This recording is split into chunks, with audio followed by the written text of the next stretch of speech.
Good morning and welcome to the Wright County Board meeting of October 10th, 2017. We'll begin this morning with the Pledge of Allegiance. I pledge allegiance to the flag of the United States of America and to the republic for which it stands, one nation under God, indivisible, with liberty and justice for all. Thank you again. Look, we have a big crowd out here today. Award winners. It's almost like a Marysville Township Board meeting. Marysville has very good attendance up there. Okay. Board meetings, yeah. So, okay, the minutes from October 3rd, has everyone had a chance to look them over? Is any changes, Lee, or did you have any? I did not have any. Okay.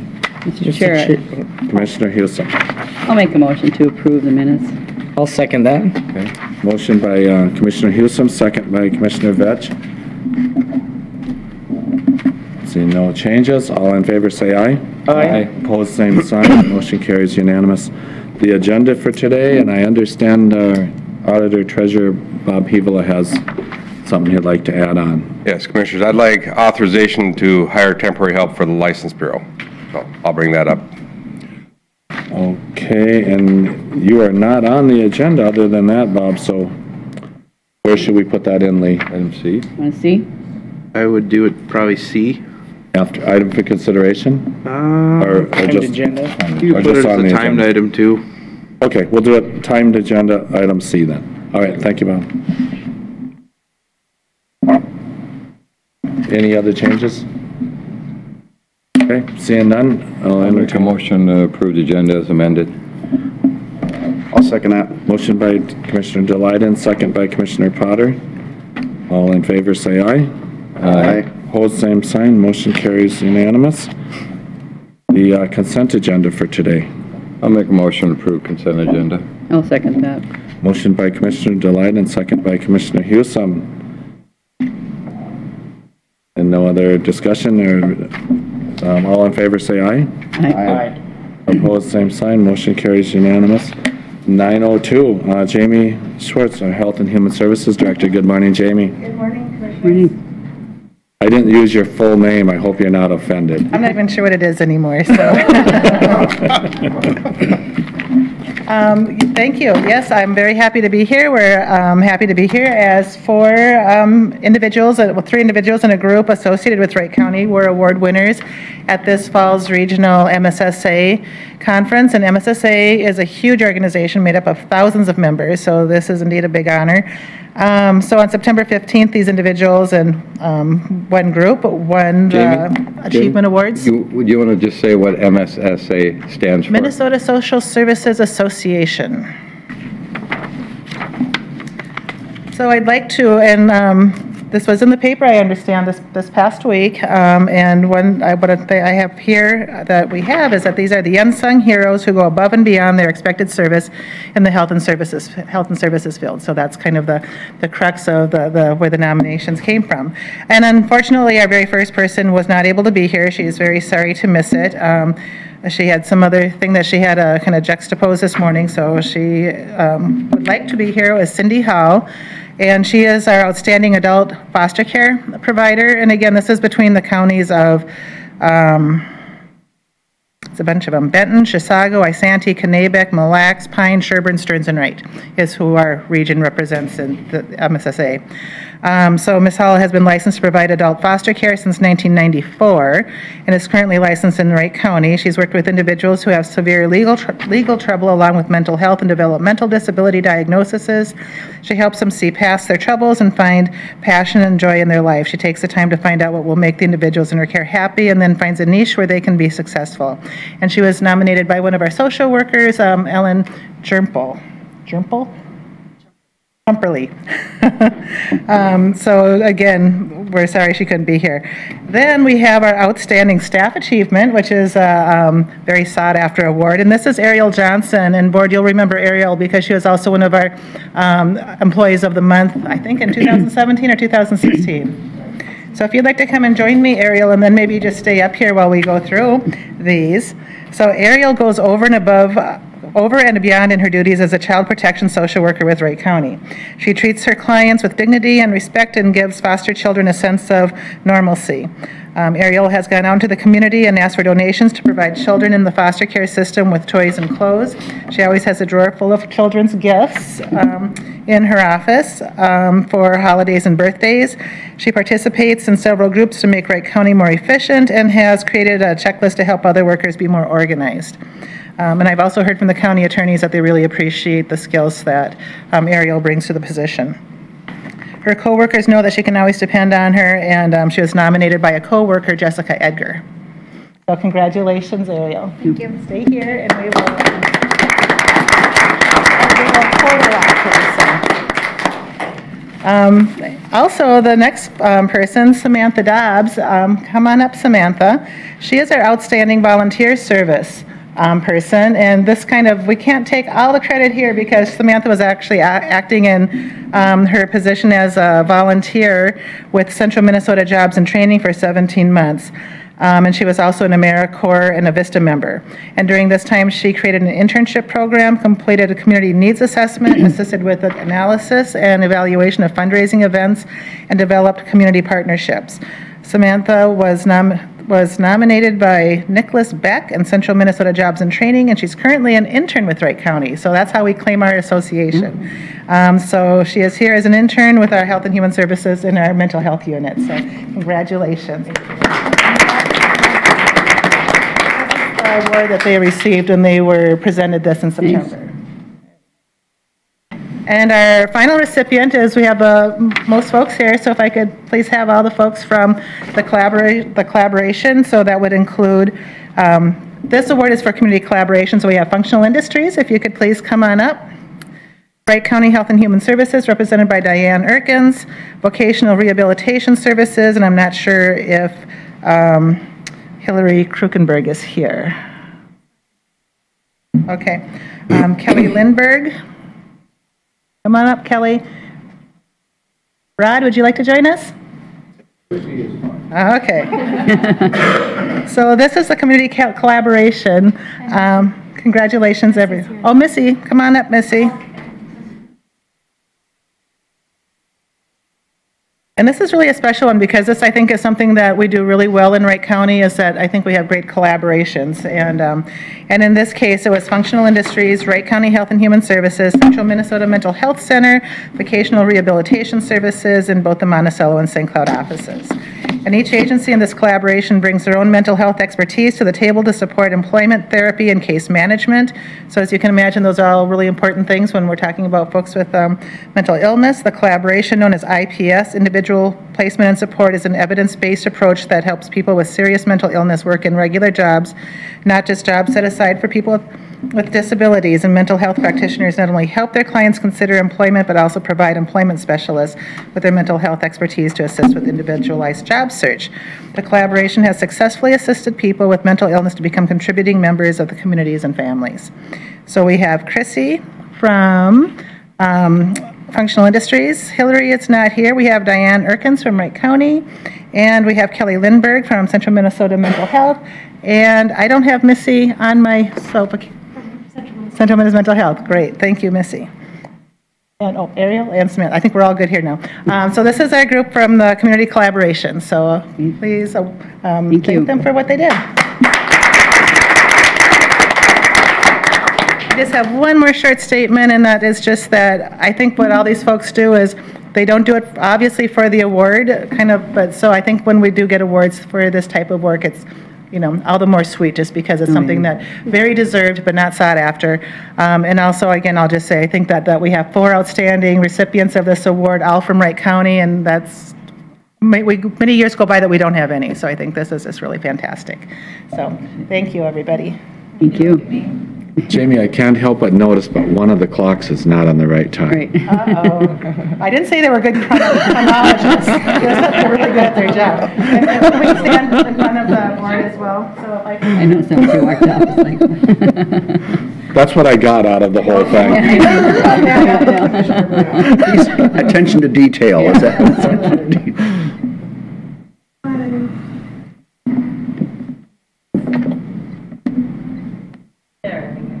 Oh, it's Michelle's trying to get the board in and then, oh, okay. No. Okay. We're trying to hide and she's trying to get us in the picture. And also, thank you for suggesting that we come to the county board. Jimmy, I do have another question though. The Vista AmeriCorps, I know we use them at Wright County Community Action and different areas, but do we have any Vista people at the county? No, I don't think we actually have an affiliation with this AmeriCorps at our human services area. If you were working with Central Minnesota, Central Minnesota Jobs and Training, Yeah. we do work with them, so if there's any kind of connection with them. I'm just wondering if that isn't something maybe to look into at some Yeah, point. no, I think it would be very Because good. Central Minnesota provides the Vista. Okay, oh, so then, Programs. yeah, so, all right. But I know we've had real good luck with them at Wright County Community Action. We've had some just super talented people that came in did some grant writing and, I mean, just came in with some real skill set right off the bat. That was Samantha, and find out what it's all about and what kind of services they have and things like that, so that's good. Okay, thank you. Well, thank you all for everything you guys do. Yeah. For the We people. really appreciate it. Okay. Thank you, Jamie. Thanks, Rod. Next up, Virgil Hawkins, our highway engineer. Good morning, Virgil. Morning, Chairman Burrell and Board of Commissioners. This morning I have one item for your consideration. It's the funding agreement with City of Waverly for our Highway 9 project around the east side of the lake. And we received it back from the city. It's signed and presenting it today for your approval. Mr. Chair, Go ahead, Commissioner Delighten. I gotta ask the question. Where is it written in here about them taking over? The ditch. Which ditch was it again that you wanted? Connie, County Ditch 38. the only way you're ever going to end this is to take that. That's what he's counting on. Or when he goes off the board. Mr. Chair. Go ahead, Commissioner Potter. Thank you, Mr. Chair. Virgil, give a little history for this. The project originally was going to be like a $400,000 just to overlay Yeah, for some background, background. this was a project that we had in our program just for a pavement preservation program, and we were just going to reclaim and overlay the pavement, but the city had a utility project that they were working on at the same time to replace utilities or put new utilities in around the lake on the east side, so we were going to combine on that project, and it evolved into us meeting and collaborating and meeting state aid standards, providing a trail on the east side of the new roadway, and it's also funded with our new local option sales tax. So that's what brought us here today. Yeah, and to just further expound upon that, the original cost was $400,000, and now we're up at 1.7. Correct. And that was made possible by the sales tax option to have this. And I, for one, no matter where it's at in the county, we need to make safe roads. And this will make that situation a lot safer than it was. Bring up the county state aid standards with a walking trail on there to help. I mean, this is just a real positive for. Very positive project, provides for pedestrians around the lake and. But like I say, it's not possible if we don't have enough funding. Correct. For these projects, and this is the correct way. We're getting in there, fixing a road. We need to fix them the right way. I mean, and that's what I wanted to let everybody else know. And I'm happy I was reading through this here, and the cost went up a little bit, but we're going to get a great product at the end. And This is an estimate too, and we've been getting bids lately that have been coming in less, so we'll find out once bids are opened and see where we're at. When does this go out for bid? I think next spring is the plan. When will the project start then? Yeah. After the road restrictions. Next spring, so, okay, Next spring. Road restrictions, mid-May is usually when road restrictions are off, so okay. right around that time. And then I do have just a couple questions, but the right away, is that all stuff that's down the road yet, or is that? We're in the process of working on that. Our right-of-way agent, Jeremy, is. Okay, and like I said, it was more of a curiosity thing because that's quite a slope of land. We called it Foxy Hill, but Yeah. would you taper that out, or is it a retaining wall, or how? There's some I suppose retaining it wall depends there. on. It is going to be a Mine retaining shows a wall. retaining wall. I was just, and then you're going to use those real big blocks, not the little ones like over here on 35. I'm not sure what the design shows, Okay. but the city's working on the plans. Okay, all right. I'm just curious for that. Yeah, good. Yeah, I'm looking forward to it. Mr. Chair, I'll make a motion to approve the agreement number 1652 with the City of Waverly. I'll second it. Motion by Commissioner Potter, second by Commissioner Delight. Further discussion? Seeing none, all in favor say aye. Aye. Opposed, same sign. Motion carries unanimous. Thank you, Virgil. Thank you. Mr. Chair? Yes, go ahead. I got one quick question. Sure. When I was coming in yesterday on County Road 35, this has nothing to do with the city of Waverly. Except for the ditch? No, I'll talk about the ditch. Anyway, they were mowing County Road 35 in the ditches. And to me, it didn't seem like it really needed it. Do we have parameters that we go by if it gets so high, or? We do a spring cut and a fall. So we cut twice a year along the inslopes of all the highways. That's all? Because I could have swore that that's been cut other times on 35. Where at on 35 was it? I could check on it and see. Lauren Damers? No, it was actually kind of right in the middle, by that one little lake over there. Schmidt Lake or? Yeah. Like, Schmidt Lake? You know, in that whole area. I mean, it was almost the whole way. Okay, I'll check on it. To me, it just seemed like it wasn't that long. maybe someone else did it earlier. That could be Citizen. Sometimes the landowners will cut up Yeah. to the roadway too. But I was just kind of curious going in. Usually it's needing done by the time we get there. Well, yeah, and this definitely didn't need it. Anywhere where I could see it needed it. So I'm just really curious. We're trying to do busy work or what? We've got a list of things we're working on. Busy work. I don't think so. I'll check on that. Thank you. Thank you, Virgil. Next up, Bob. Morning, Board. I have Becky here with me. I know in the Star Tribune they're reporting that Minlar's is okay. Becky came up to me and is telling me quite the opposite, that we're where Minlar's meets the public. So we have a lot of strains on our staff. We have staff working overtime. We were down a body from the end of March to the end of August. So what I'm asking is to bring in some temporary help for a short period of time. When Becky asked me this, I said, well, I don't think bringing in somebody brand new does us any good. I mean, we can train them, but they're not going to be effective. So she reached out, and we found two people who have motor vehicle experience and experience with Minlar's. They can work, one can work 2 days a week, and one potentially could work 1 day a week. So I'm asking for permission to use those funds that the Andrea Bixby, she was the second in command there. She went to Human Services. It's taken us quite a long time to get a full complement. Becky would really appreciate some help, so. Please. Mr. Chair. Go ahead, Commissioner Lyden. Have you hired somebody to replace? Yeah, she started Monday, so. Okay. So a little Jesse took Andrea's spot, then we had to backfill Jesse's spot. So we have a brand new person who doesn't have motor vehicle experience. A little bit, yeah. Well, she has a couple days now for sure. Mr. Chair.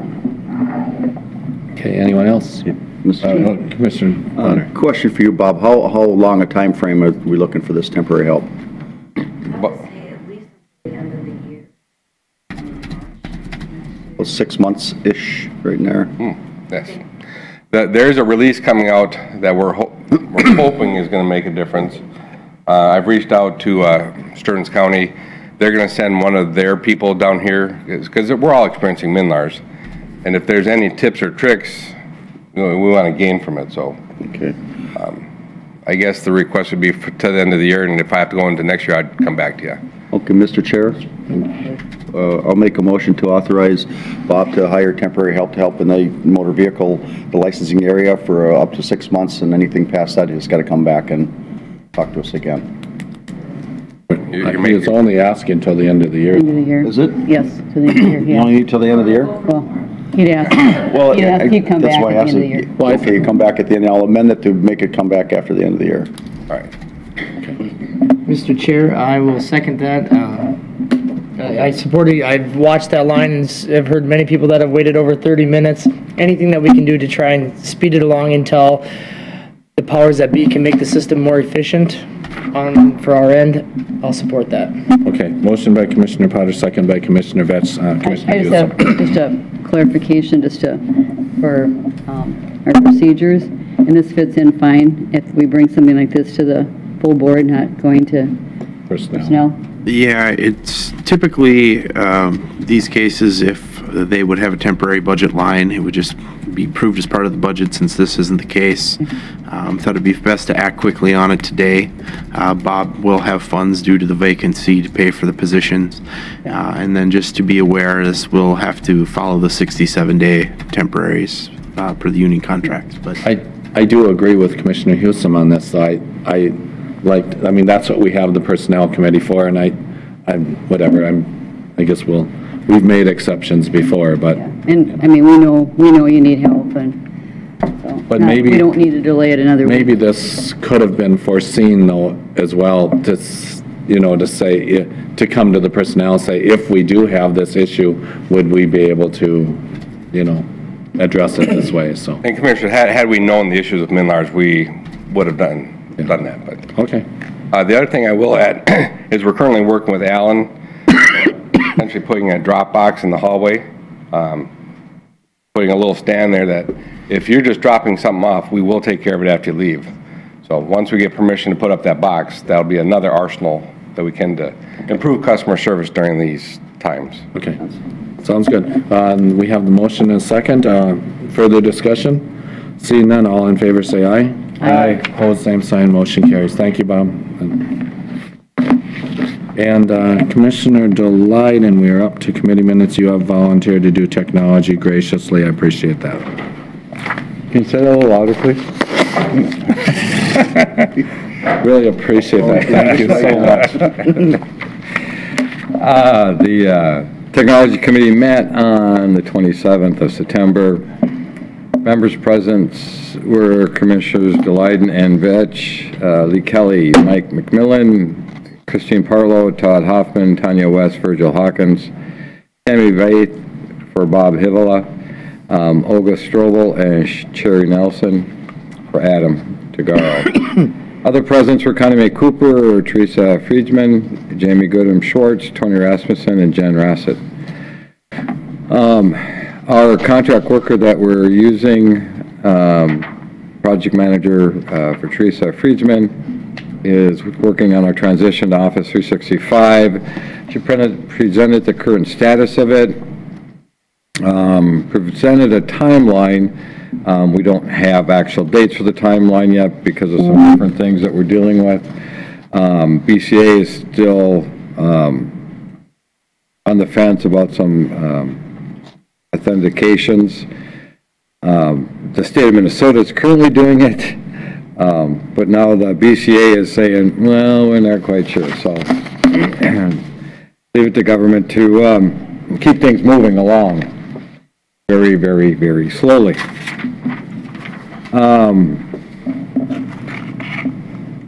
So there was some questions about how many licenses we need to be purchased. They're going to slowly roll off the Office 365.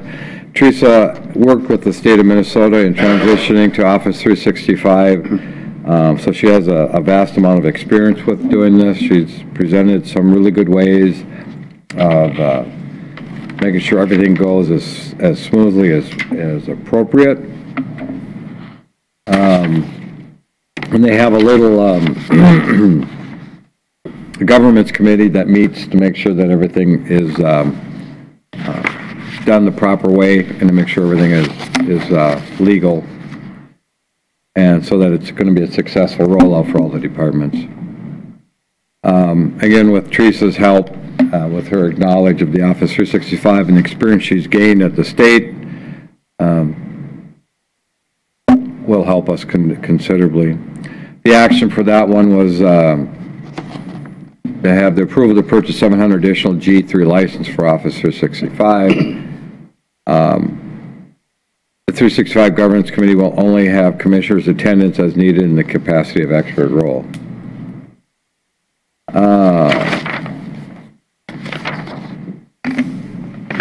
Item 3. I think it might be 2. Yeah, it should be 2. Item 3 is on the next one. Yeah, there we go, item 2. I was thinking something's not right there. We can make that change then, right? The ERP, which stands for Enterprise Resource Planning, continued discussion. The ERP is continued discussion discerning if the county wants to use an ERP system. It's reported that Infotech was contacted, and they have an ERP team in place to decide on vendor, but we need to do background work before Infotech would become involved. Namely, we need to be fully aware of the question, to answer the question, do we want to have an ERP system? Strobel stated the new IT BA will soon start. This position will be tasked with the background research of the ERP system. And the decision needs to be made is what will it replace, to what advantages, kind of a cost-benefit analysis will be done. And decisions need to be made because some of the current projects that are in the works will be replaced if we go with an ERP system. There are duplications all over the county, and these processes need to be vetted. The ERP vendor chosen should be flexible to build a system, work with all state programs to prevent side processes. Hoffman stated that he was concerned that the system could be the experience of an on-base all over again, one that was touted as an all-encompassing system, but ended up falling short. The on-base system was something that was put into place many years before this board ever took over. It's something that they've embedded, but there are ERP systems that will work with that on-base program, and that's one of the things that need to be vetted.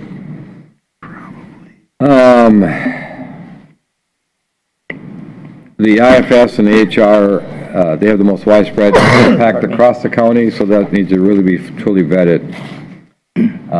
All in attendance agreed that a hard decision to move forward with an ERP needs to be made by the end of 2017, but that the preliminary research needs to be done. So the action was proceed with ERP research by the new ITBA, decide by the end of 2017 if the county as a whole will pursue the ERP system. Item number 3, project portfolio status. This was presented by Olga Strobel. Discussed with the project list, there are 91 open projects for IT. 27 projects have been completed in 2017, with 31 being added.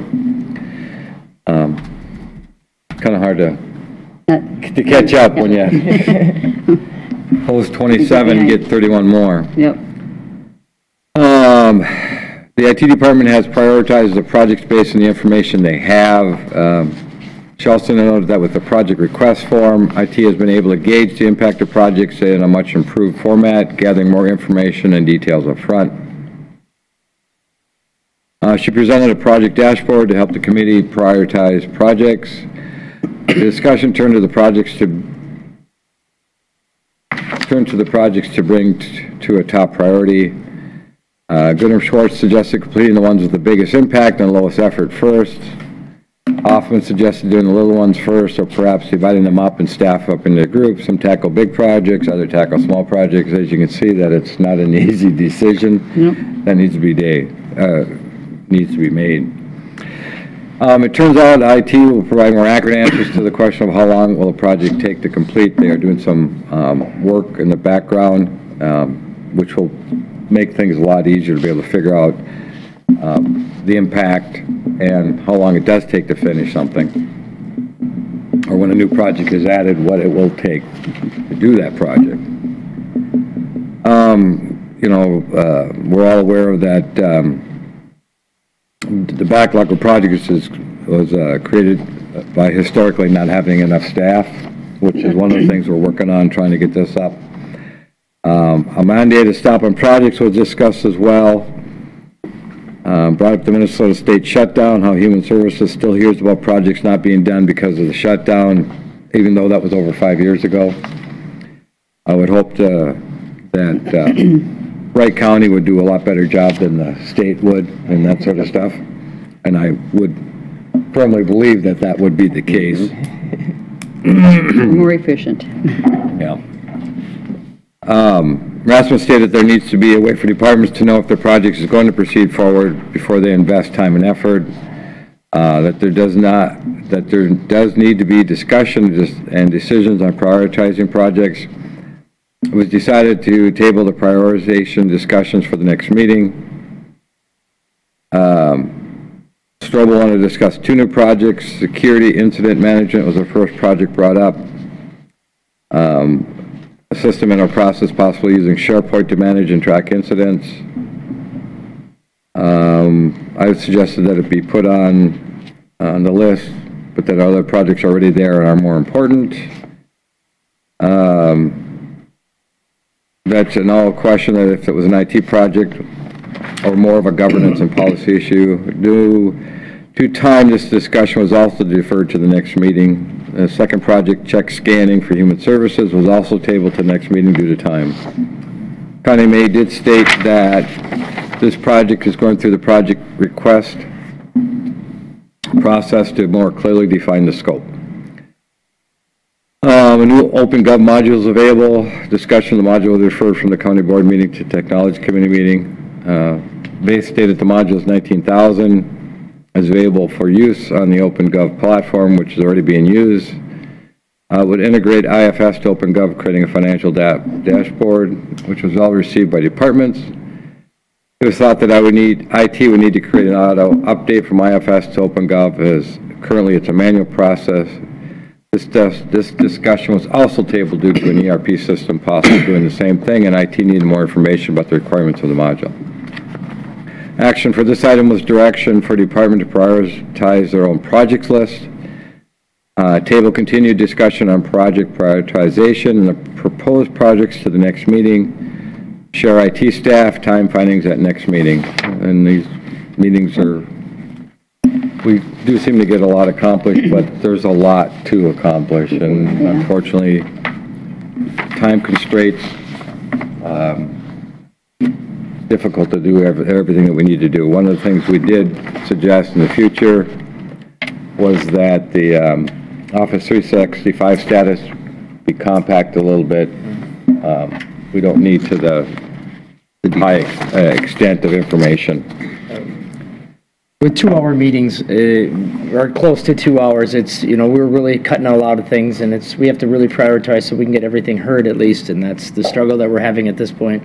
There's so many different things going on. So I'll make a motion to approve the minutes and all the action items. I'll second that. Mr. Chair, I just also wanted to note for fellow commissioners, so you're aware, this work list with the ERP, we are also including in that the dollar amounts that we're paying for annual licensings, so we can look at what the ERP annual license would cost versus the individual licenses, that what programs that could be included in it, to see if there would be any potential savings that could offset the cost if we would choose to go that way for an ERP. Okay. That'll be part of the cost benefit analysis. I mean, we need to know what will we save by going to the ERP. How much of an advantage. A lot of the larger counties and some of the smaller ones are actually on an ERP system, which is a totally encompassed system. I guess my question was on the Office 365, kind of the same question. Will we see some savings, after the implementation of Office 365? Are there some things that we'd be able to cut out? That's a good question. I don't think we're going to see a real savings other than an improvement in efficiency. There were some savings. Security, I thought, was another reason why it too was involved with the 365. Yeah, that, and then the other advantage is that you'll be able to get your information much easier off-site. And because Office 365 has allowance for 5 license, or 5, you can have 5 different pieces of equipment. So right now we have to buy a license for each individual. Some people have tablets. Bob's got a tablet. Just this now. Oh, you don't have your main computer? That just ties in everything now? But a lot of people have the different things, so that one license can be used on multiple. Fine. Okay, that's a good savings. Multiple project, or multiple pieces of equipment for the same person. Okay. Is Office 365 just for big organizations, or? No, I use Office 365 in my own business. Oh, okay. and I'm a very small So, business. so people will be, that we hire eventually, they will be kind of trained in on it because they may have it even at home or at another business, okay. Yeah, there are definitely some advantages to it. It improves, it expands the different things that our personnel will be able to utilize. Now, one of the questions that has came up is, does everybody need Office 365? And that's one of the questions they're asking. Because I'm not sure the county board needs Office 365 when we're just using ours for the most part for emails. We're not using Excel spreadsheets and PowerPoint presentations and that sort of stuff. So it's questionable whether or not everybody really needs it. So that they're trying to define too. Okay, Mike, did you have anything? Yeah, I want to applaud the technology committee for, all the hard work. It's going to be a lot of long hours to get this straightened out and get us ready for the future that's hold. Many different news channels, NPR in particular this morning, was talking about the technology and how the governments have to get themselves on board and up to date with this because they're falling behind. And it's nice to see that we're trying to get a handle on this and get ahead of this a little bit. What do you mean? The MNLAR system was only 30 years old. It had to be replaced. That's what I was saying. We're trying to get ahead of this a little bit. And like say, IT department has come a long way from when the four of us first started on this board, where it was to where it is now. And it's only getting better, and the efficiency will be people get more done, so we won't have to keep adding staff to get things done. That's where the efficiencies will come in. So there will be a savings, but it might not be as noticeable as some things that are easy to find out what you're saving money on. But again, we got to embrace technology. We got to deal with it. It's here. It's not going away. It's only getting more complex, and the better and the faster we get a handle on it, the better off the county's going to be. Well, as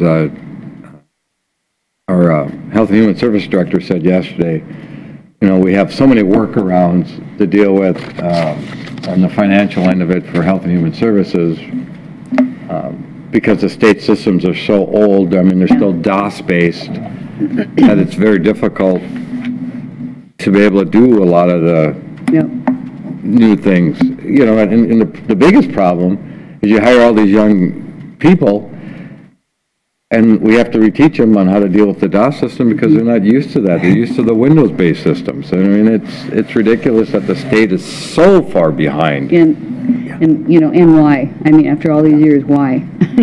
Well, and one of the reasons why is because the complications, instead of simplifying things, they make it more complicated. And that's why the state spent $23 million back in 2003 and had to scrap it because they couldn't make it work. After 30 years, they try and roll out something like the MNLAR system that wasn't ready. How can it take that long? Right. You got MNSure, you got MNLARs. Look at all the different programs they've developed that haven't worked very well. Mr. Chair. Go ahead, Mike. Thank you, Mr. Chair. Mark, just to give you some information, Chair Representative Paul Torkelson has called the two architects of the MNLAR system on the carpet on a couple different hearings to get to the bottom of why this system is taking so long and what's going on. And anybody who's dealt with Representative Torkelson knows that he wants a straight answer, and if you don't give him a straight answer, he will keep you on that carpet for a long time and make you answer questions, tough questions.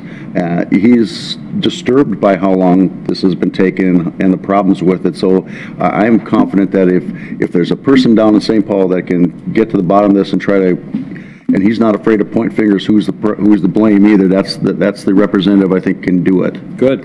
I'm glad to hear that. Okay, further discussion, seeing none, we have a motion and a second. Chris, did you have anything? Nope. Okay, all in favor say aye. Aye. Opposed, same sign, motion carries unanimous. Commissioner Vetch, you guys met with the Sibley and McLeod County? Yes, last week on October 4th, myself and Commissioner Potter met over at the Trailblazer Building in Buffalo with a member from Sibley, McLeod, and WCAT, and we discussed at length past situation, current situation, and where would everyone like to see us in the future.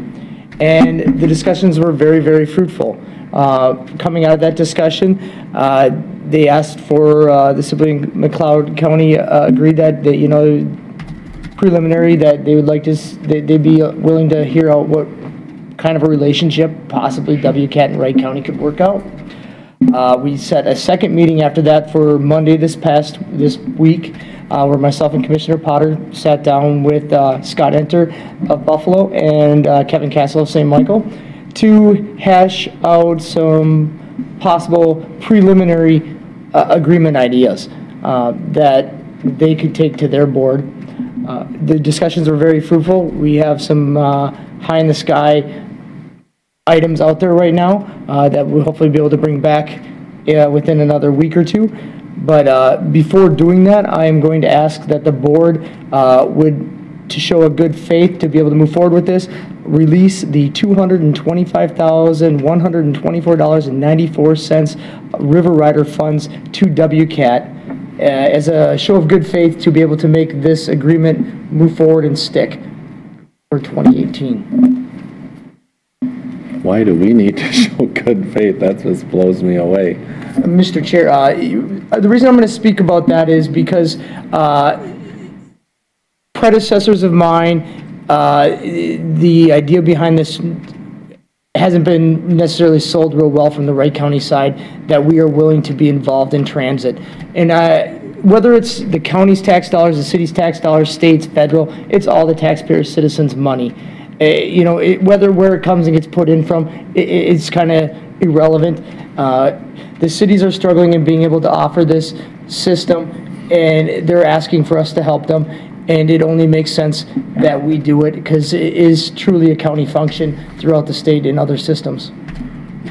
Mr. Chair? Go ahead, Commissioner. I, for one, would love to see us united as a county with the cities, with the townships. I mean, we're providing the service for the county, and I would love to have that agreement and, bring it forward. We've got a operation that's building. They're busy in the county, and I only see the need really for that it's going to expand in the future. So I for one, so where definitely agree with you, Commissioner Vetch. So Derek, where are we going with this? What did you come up with? What agreements did they agree to? At this point, pending, I'm not going to get into the nitty-gritty details, and I would be willing to have a committee at some point here where we can sit down and go over these details before we'd actually bring it to the board for a vote, because I think that would be the only prudent thing to do. We've just spent a lot of time over the last 3-4 months, myself and Commissioner Potter, on smoothing relationships and opening up the communication lines. And these communication lines are now wide open. They're going very, very well, very fruitful. And I didn't want this past River Rider money to be a sticking point. And that's the reason I'm asking that today, because that's the next piece in the move to be able to make these potential agreement ideas come out there. But I would give you a committee of the whole for it, absolutely. Well, I guess I'm really confused, because I would think you would have the agreement worked out before you would release the money, because the money, if it doesn't get worked out, that might be the county's, because if the county does end up working, because my understanding with Sibley and McLeod is they would rather work with the county rather than WCAT. So that might be some of our buy-in money that we would use to get in. Now, if we would release it with the understanding and something in writing that would be, Wright County's share, and at some later point, if it didn't work out with the cities, there's ways to do that, but I think you should have something in writing. The real reason for releasing this funds is they are worried that they would not get their money back, the $150,000 that they were borrowed or were loaned by MnDOT to start the operating funds. They need to repay that money coming up in 2019. $150,000 of that $225 would be used to pay back that loan, and that is kind of the deep breath, because if we come into it and didn't give them that money to pay back, they don't necessarily know that we would give them that money to do that. So in order for them to be willing to walk away, they want that money up front. The remaining $75,000 that would be left into a capital reserve funds for future bus purchases, things of that nature. So did WCAT ever, have they done an assessment, for their organization to pay some of their operating costs, or Assessment as far as? raising money? I mean, Yes, they've asked all the cities, but unfortunately, some of the smaller cities that have high ridership are really cash constrained to be able to come up with those funds, and it's been making it a very contentious point for WCAT, and that's what's crippling their organization from being able to go forward with needing to come up with, at this point, $600,000 of operating cash. Which city was it? Cokato. Cokato? They're the third largest user in the system, and they have a... That's an awfully small city to have to, being the third largest User.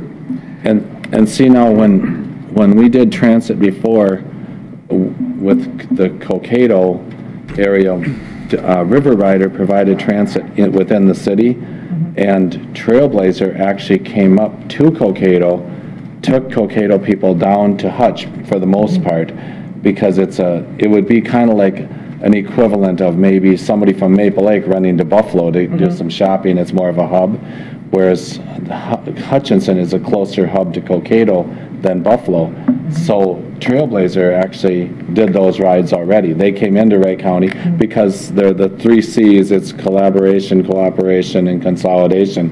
And that was part of the cooperation type thing.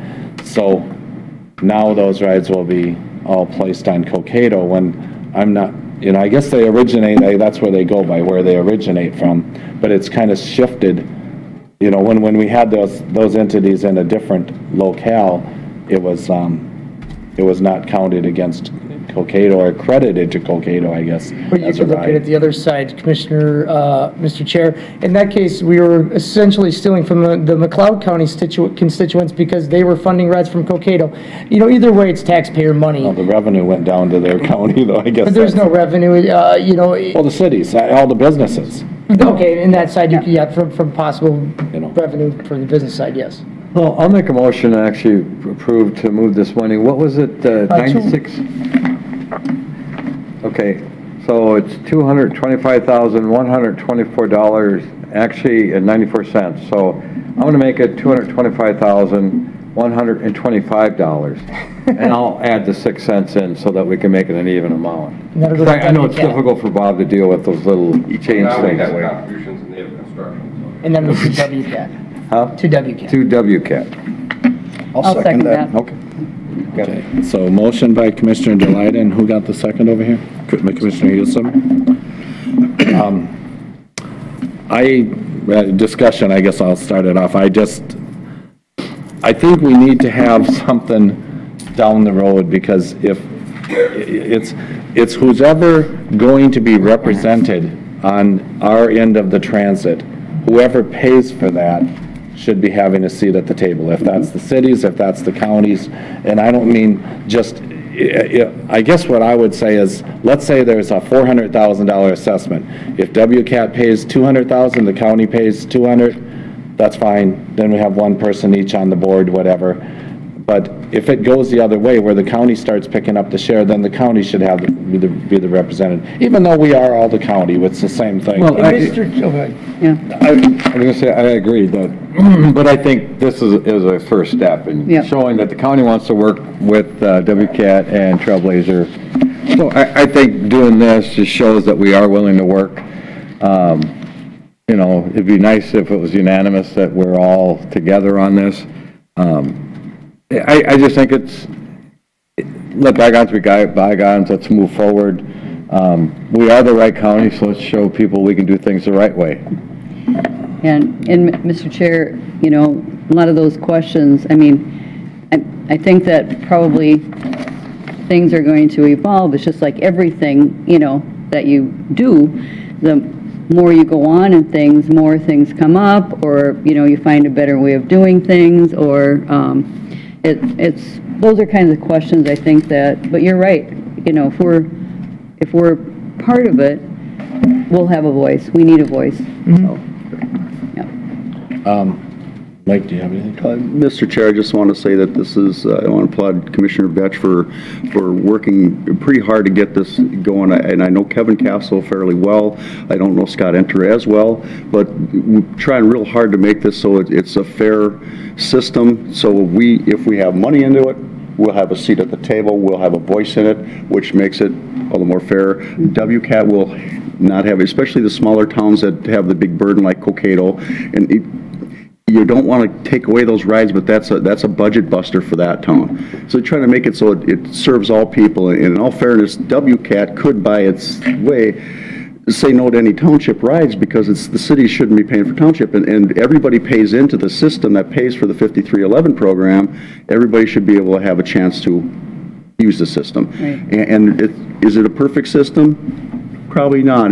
But the people that especially in my district that are using it, love it, you know, and St. Michael is the #1 in turn down for rides because there's just not enough buses in the system to support all the rides, you know. So I told him, I said, Kevin, you're #1, so be happy about that, you know. But the thing is it's growing. In fact, the last few years, you've seen the amount of rides in Wright County just explode. Yeah. I mean, it's just something that we need to address, and as more of us baby boomers start getting there, more of them are saying, hey, I'm going to need that someday because I'm going to want to pare down to one car. I'm not going to want to drive as much, everything else. I just think it's a good step forward to show good faith, and let's just keep going forward and keep it positive and just make sure that we are having a seat at the table and we're recognized. And I believe that Sibley and McLeod County are okay with us coming to the table. I think they were a little apprehensive at first, whether we are sincere on this or not, but I think those questions and fears have been answered. And again, I want to applaud Commissioner Betch for leading this and pushing it forward. Okay. Thank you, Commissioner Potter. We've come a long ways. All right, and I go ahead. I was going to say, Mr. Chair, in addition to the baby boomers, I mean, the bus transports preschoolers from like preschool to daycare, and so it's not just adults that don't drive. It's also, you know, kids. So there's it's across the board. Yeah, you're right about that. Yep. Yep. Okay, well, I think the writing's on the wall. It's going to pass here. I am going to oppose it just because I think it's putting the cart before the horse, but it's not that I am not looking forward to having a good relationship and having a good transit and having a fair funding system worked out. So, all right. Anybody else? Bob. Oh, Bob, you had some? Just a point of clarification, if the motion passes, who would the funds be issued to? WCAT. WCAT, not Trailblazer? Not Trailblazer, WCAT. And then they would They will go. all the They will. city's investment? Yep. Okay. And I have the extra 6 cents up here to make it even for you. I'll have them to give you a receipt of that. All right, good. I want to make sure I can get that off of my taxes. All in favor, say aye. Aye. Opposed? Aye. So, 4-1. Motion Mr. carries. Chair, if I could take 1 second. And Lee, I want to ask for your, because I think it's important that we put this on and I would like to sit down as a group next week possibly to go over. So I want Commissioner Burrell to feel comfortable with where the direction is going on this and explain to him where things are at. I'd prefer to be after the 17th because I'll have more of a legalized document as to where things are at. So if you guys want to look at your schedule and see what you have open after the 17th to sit down as a committee of the whole, so I can kind of go through more finer details. Mr. Chair? Go ahead, Commissioner. I think if we want to do like a committee of the whole to see the details of that, was it the 24th at WCAT or is it the 17th? The 17th at WCAT, and I want to go after the 17th because I won't have the legal stuff from their Correct. side of it till after the 17th. And that week is already kind of booked up for me, so would it be prudent to have? I want to go before the 24th, though. The 24th, before the 24th? I have to, the idea is to hopefully bring it back here by the 24th. Okay, because it needs to go to the 26th down there, so. Okay, yeah, because to the 25th, we have District 5 meeting in Center City, so it would have to be in. I can go the afternoon on the 17th because they'll have details that morning on the 17th. Commissioner Houston and I can't. Yeah. We have insurance. We'll be in a meeting from noon to 4, and then I've got law library at 4. The 18th is out for everybody and the 19th. Well, the 18th, are we all going to the SWCD tour? We've had Safe Schools meeting, I'm not funny too.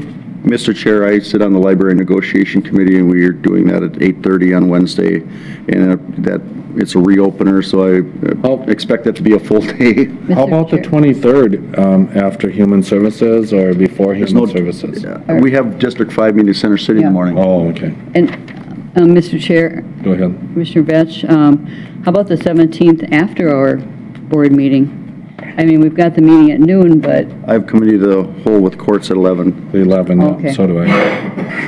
We're really striking out here, aren't we? Okay. Isn't, Unfortunately, because of the time sensitive of the nature, I really like to have it take place before the 24th, because I need to make sure we kind of get some details. Is it possible to be the morning of the 19th? I can do the 19th any day, Because but that the day's wide open afternoon for me. I'm done, but the morning I could be here. I can meet in the morning. Yeah, I won't be able to. How about, 20th, Friday well, morning? can we meet at 12, can we meet at 1 o'clock? Do you think we're going to need more than half an hour on the I would think- 23rd? My afternoon's done on the 19th, The 23rd, or the 23rd. before Health and Human Services? Will we be back from Center City's a long way off? yeah, no, I don't think That so. ends at noonish. Well, couldn't we do it after, well, we have a public hearing Monday night. Do you want to go at like 4 o'clock on the 23rd? We could do that. It's possible. 4 o'clock on the 23rd? Because we're going to be here anyway. Or, Works for me. Yeah, 4 o'clock on the 23rd? I mean, we're going to be here anyway. When is the committee of the whole for the courts? that's not going to work for me, but The 23rd won't? at 4, I mean, if we meet Want to at, go at 5? Because you can go Oh, 5 to 3. 6. Does that help Where you? we at it?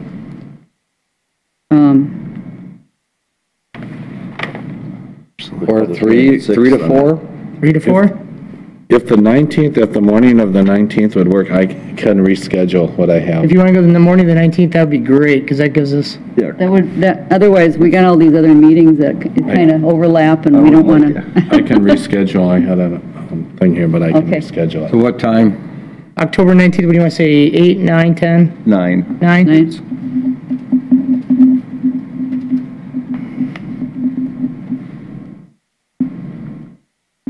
Okay, I'll take a motion for that, I guess. I'll make a motion for October 19th at 9 a.m. for a committee of the whole regarding transit. I'll second that. Motion by Commissioner Vetch, second by Commissioner Hewson. Further discussion? I think we discussed that one pretty well.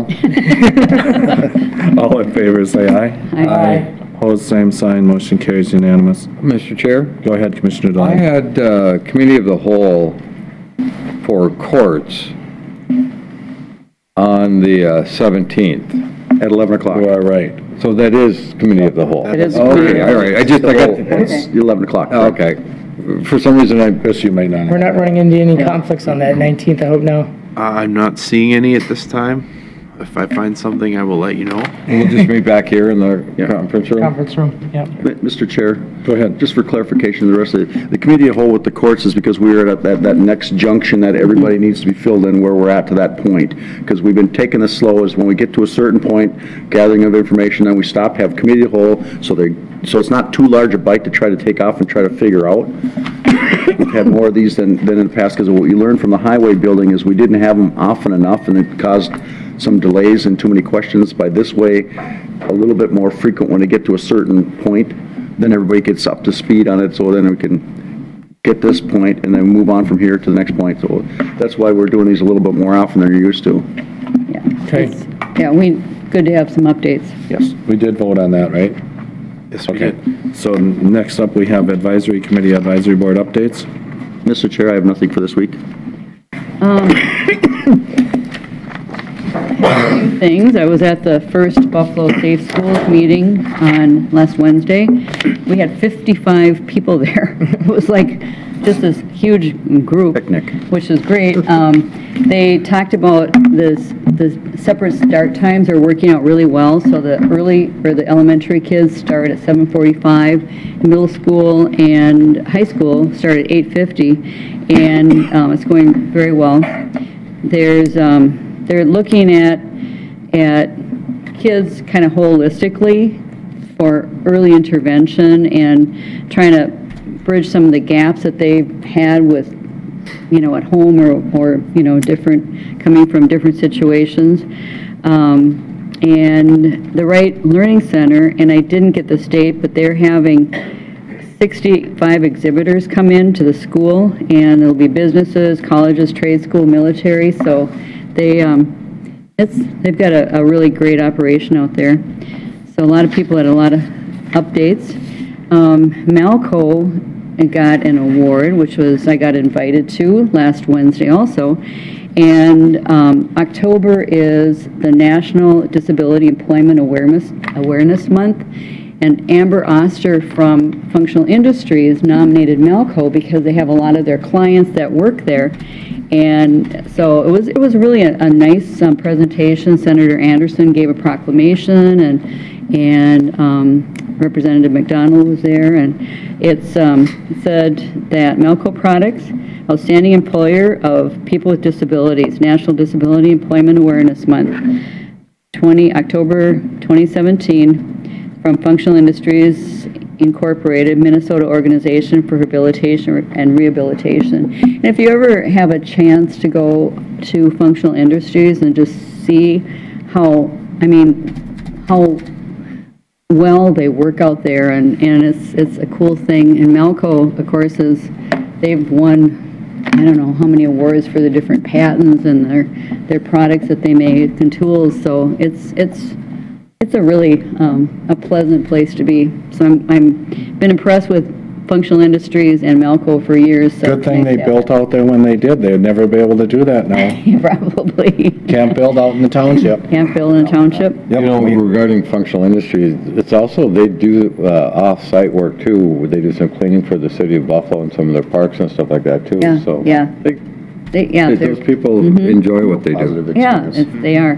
You guys notice that I keep bringing that up about our planning and zoning? No, I've never noticed that. No, but I mean, and then it's the truth though. So you have a company that wanted to be out in the country, they're there, and it's providing jobs, and they're a great company, but you can't do that today because of our planning and zoning, and I think it needs to be looked at. But anyway, go ahead, Chris, finish up. I think the township should bring That last that up. sidebar was brought to you by Commissioner Burrow. The Pink Street Party was in Buffalo. It's been the first Thursday of October for months. It was essentially because of Breast Cancer Awareness Month, but it's for people that have been impacted in any way by all kinds of cancer.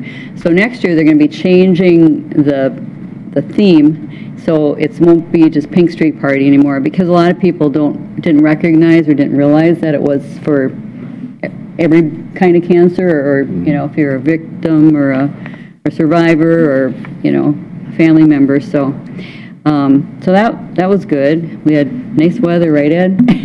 Ed was there. And then we had the township officers meeting, and there's a couple of the townships weren't there, but it was a little smaller group. And after Mark and Mike were there, and we all gave little updates. So anyway, I thought since they were farmers, I'd gotten this at our Rotary raffle, some Minnesota fun facts. So I thought, as farmers, they should all know that it is illegal for someone from Minnesota to enter the state of Wisconsin wearing a chicken on their head. So just in case you're tempted to do that. And I think that's important. I wonder what the citation fine is for that. you know, Wouldn't be on the books if it wasn't important. No, So obviously, Do you what is think- it, a Minnesota law or Wisconsin law? well, you know what? It's not on my thing, and I didn't think to ask. Maybe it is Wisconsin. We shouldn't allow people from Wisconsin to enter Minnesota with cheese on their head. Does plastic count? Yeah, they call it. And the statistics from the law library, in August we had our highest month ever, 619 patrons in August, and the last time it was that close was September of 2014, when we had 608. So anyway, we'll be having our budget meeting in October, but other than that, that's all I have. Okay. And I had just to report, I was down at the Delano Senior Center last week for a little presentation, and it went over really good. I had questions, and it was probably about an hour and 10 minutes. So Oh, wow, they, really? Yep, they were a very well-informed group, and I had a great time, and I hope they did too, so, anyway. Mark? Thank you, Mr. Chair. Regarding the township meeting, I did tell the residents out there that you are working on ditches, and that's where you were, why you couldn't be there. You were actually physically out in a ditch with a shovel. So, just letting them know that you're actually working for them. All right, thank you. I was kind of surprised at, what did they say, that Albion, that's where, no, yeah, it was Albion. They had 55 miles of roads, gravel roads, no blacktop roads at all. That's I think Woodland is within a mile of the same distance. They're very close to most of the townships. I was kind of surprised. And Stockholm has 50 miles and only 1 mile is paved, and that goes into Collingwood Park. Only 1 mile is paved, and that's Collingwood, and that's Well, it. then County Road 3, though. Well, that county road, that's not a township road, though. Oh, I see what you mean, yeah. Yeah, I mean, Monticello Township, I think, is the one that has pretty much all paved, doesn't it? Roads? Not all, but Not quite all? a few. There's a lot of paved roads, yeah. I know Frankfurt had quite a few paved too. There's a few that aren't yet, St. Michael, but anyway, I just thought that was kind of an interesting fact. And then I drove by Pelican Lake yesterday afternoon, and it's very, very obvious that it's down considerably. Okay. And I With all the rain. I emailed Fred just to get some particulars to find out how low or how much they've actually dropped it. And also to find out if there's still gravity or if they're pumping it now. So just to get some information. It would be good to get an update on that, because I think the constituents would like to know that too. Yeah. So I asked Fred to provide me with some of those facts. So next meeting I should have that information. Okay. Derek? All right, last week I had kind of a busier week. Wednesday I was lucky enough to be able to present the Monticello IEDC Awards and reward UMC as the Industry of the Year for Monticello. Also that week, on Thursday, I had my East Central Regional Juvenile Detention Center quarterly meeting. They set a preliminary budget for 2018. It was looking really good. We've paid off the bonds on the building now, so that's freed up a lot of debt service cash, which was able to lower our members' fees down substantially. We voted and agreed to keep non-member rates flat and just put the cost savings to members, so that was a good move. We also decided to try to take some of the savings and steer it towards a possible capital improvement. Right now, the video system in the complex, now that it's old and paid off, is an analog system, believe it or not. And so the idea now is to try and to go digital so that everything through the camera system integrates with the computer system and so forth, and the doors and such. That cost of that project is roughly close to $500,000. So that's kind of where we're at with East Regional Juvenile Detention Center. On Friday, October 6th, we had our Bertram Advisory Committee. We discussed the construction of the beach house, and hopefully, knock on wood, if weather provides, we'll have it closed in before the snow falls, but, we'll see. When are you hoping for that to happen, the snowfall? Yeah, you tell me that. I thought you're the weather guy. We talked about projects for 2018, the expanded mountain bike trails, and the overlook there at the park. Another item that was brought up, we had a number of requests from patrons that are renting out the chalet and the wedding ceremony space that want to use golf carts. We discussed at length and kind of the pros and cons to it. We collectively as a group agreed to continue not to allow the golf carts because it's a pretty extensive area and it would be really hard for us to monitor it, and it poses a lot of risks by allowing that. So we felt that there's enough accessibility that people can get close enough with a permit to drive their cars to drop off items and leave and come back. We also discussed the possibility of not planting another 5 acres. We've ran into parking issues a number of times this summer because of large-scale events, cross-country meets, soccer jamborees, 5Ks, that have really had people parking all the way down Briarwood, which makes, which this is a non-shouldered road, pretty complicated at best. So the idea right now is to look into not planting another 5, possibly 10 acres to expand parking for 2018.